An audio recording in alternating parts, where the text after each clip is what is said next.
এবং ইসলামে কিন্তু ফরজ নামাজটা মসজিদে পড়ার পরে অন্য যে কোনো নামাজ বাড়িতে পড়তে উৎসাহিত করছে। আমার তো মাঝে মধ্যে মনে হয় যে বাড়িতে নামাজ পড়েই বইটা একটু হাতে নেওয়া উচিত। বইটা একটু হাতে নিলাম, নিয়ে একটু যদি পড়ি, ব্রেইনে আলফা ওয়েভ তৈরি হয়েছে। আচ্ছা, অনেকের মাথায় প্রশ্ন আসে যে ভাই নামাজ পড়লাম, ব্রেইনে আলফা ওয়েভ তৈরি হলো, কতক্ষণ থাকবে? এটা বোঝার একটা এক্সাম্পল দেই। ফ্যান একটা চলতেছে, যদি বন্ধ করি সাথে সাথে কি অফ হবে? কিছুক্ষণ ঘুরবে না? অ্যাবসলিউটলি এই ঘটনাটা ব্রেইনে ঘটে। যখন আলফা ওয়েভ, নামাজ পড়লাম, নামাজের পরে যদি 20টা মিনিট পড়ি, 20টা মিনিট, 20 মিনিটে দেখবো অন্য সময়ের 1.5-2 ঘন্টার পড়া হয়ে গেছে।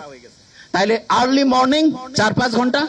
আর প্রত্যেকবার নামাজ পড়ছি, নামাজ পড়ার পরে যদি 20 থেকে 25 মিনিট করে পড়ি, ইনশাআল্লাহ ব্রেইনে দেখবো 20 মিনিটে 2-2.5 ঘন্টার পড়া হয়ে যাবে। তার মানে বাকি টাইম অন্য যে কোনো কাজই করি না কেন, ইনশাআল্লাহ আমার পড়া, একাডেমিক, তারপরে অ্যাডমিশন, যেই লেভেলে আমি পড়তে চাই, ইনশাআল্লাহ অসাধারণ প্রিপারেশন হয়ে যাবে।